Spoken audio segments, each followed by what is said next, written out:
Joe Biden is insane.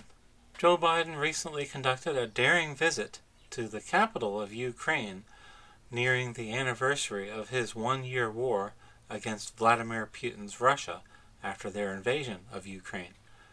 But Biden had a special message for our ally, Poland. And then Joe flew to Poland, where he announced he has a new energy plan. Not an energy plan for America. Joe's got a plan for Poland.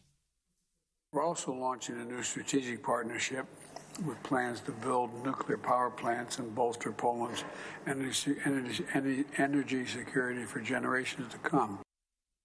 This is insane. Joe Biden is against nuclear power plants in America. He's driven up gasoline prices and tried to crush the petroleum industry, and yet the American taxpayer is going to pay for Polish nuclear power plants when that's considered non-green energy in America. This guy is nuts. Biden also hosted the screening of a civil rights movie called Till, and decided to do a little speech to the gathered civil rights leaders about the dangers they face in 2023. The Emmett Till Anti-Lynching Act, making lynching a federal hate crime. You know, folks, lynching is pure terror. Wait a minute. It was already against the law to lynch people. Did Joe Biden know this? Why did he need a new federal law to make lynching a hate crime? And for that matter, who is it that is threatening to lynch black people in 2023? What is he talking about? Enforcing the lie that not everyone belongs in America and not everyone is created equal. Pure terror to systematically undermine hard-fought civil rights. Innocent men, women, children hung by a noose from trees. Bodies burned, drowned, castrated. Their crimes: trying to vote, trying to go to school, trying to own a business, trying to preach the gospel, false accusations of murder, arson, robbery, lynched for simply being black, nothing more. White Democrats wrote every Jim Crow law that was ever passed into law to prevent African Americans from voting Republican. With white crowds, white families gathered to celebrate the spectacle, taking pictures of the bodies and mailing them as postcards. Wow, how to bring Americans together. Make sure to tell the black audience at the White House event that they need to keep hating white people. White people are the enemy. Hard to believe, but that's what was done. And some people still want to do that. Some people still want to do that.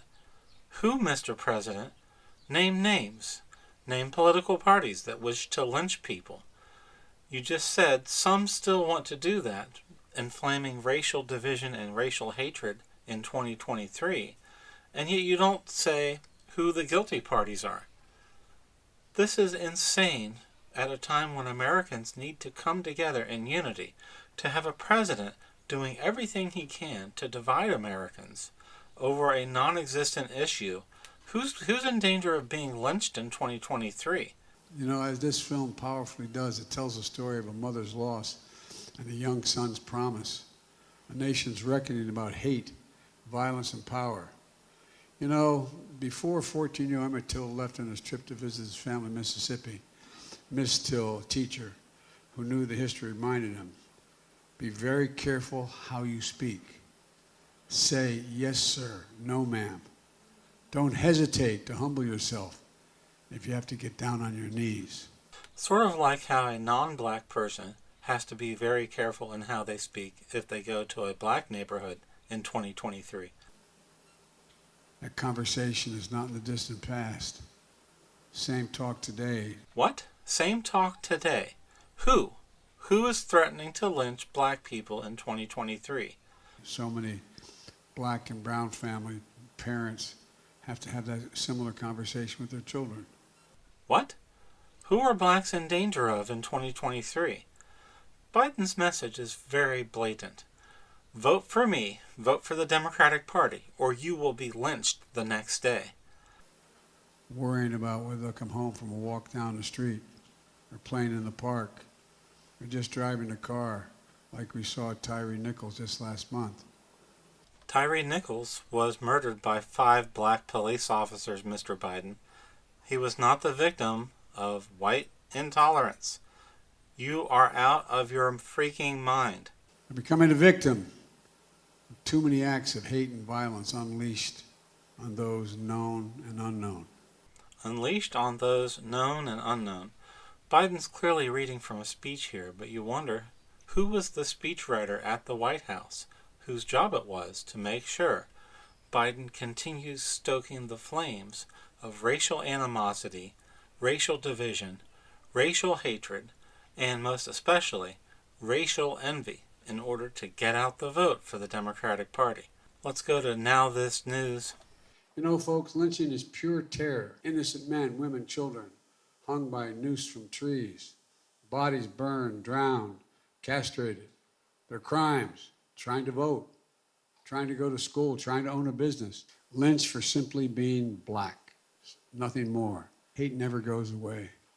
It just hides under the rocks until it's given a little oxygen by lousy people. Silence is complicity. Now you notice there that NowThis News carefully edited out President Biden's complaints about Tyree Nichols being murdered by 5 black police officers. Think about how there are probably 1,000 news editors and over 10,000 journalists in the American mainstream news media whose job it is to lie for President Biden, to edit any of his mistakes. And you'll never see a panel discussion on an American news network like ABC News or CBS News about Biden promising to build nuclear power plants at American taxpayer expense for the people of Poland. The news media actively censors anything they think might harm Biden, even Biden's own words. And so you see here, NowThis News, they carefully edited out Biden's insane comparison to Tyree Nichols driving and getting murdered by 5 black police officers, because that would make Biden look like a complete raving lunatic. We have an insane man as President of the United States. Thank you.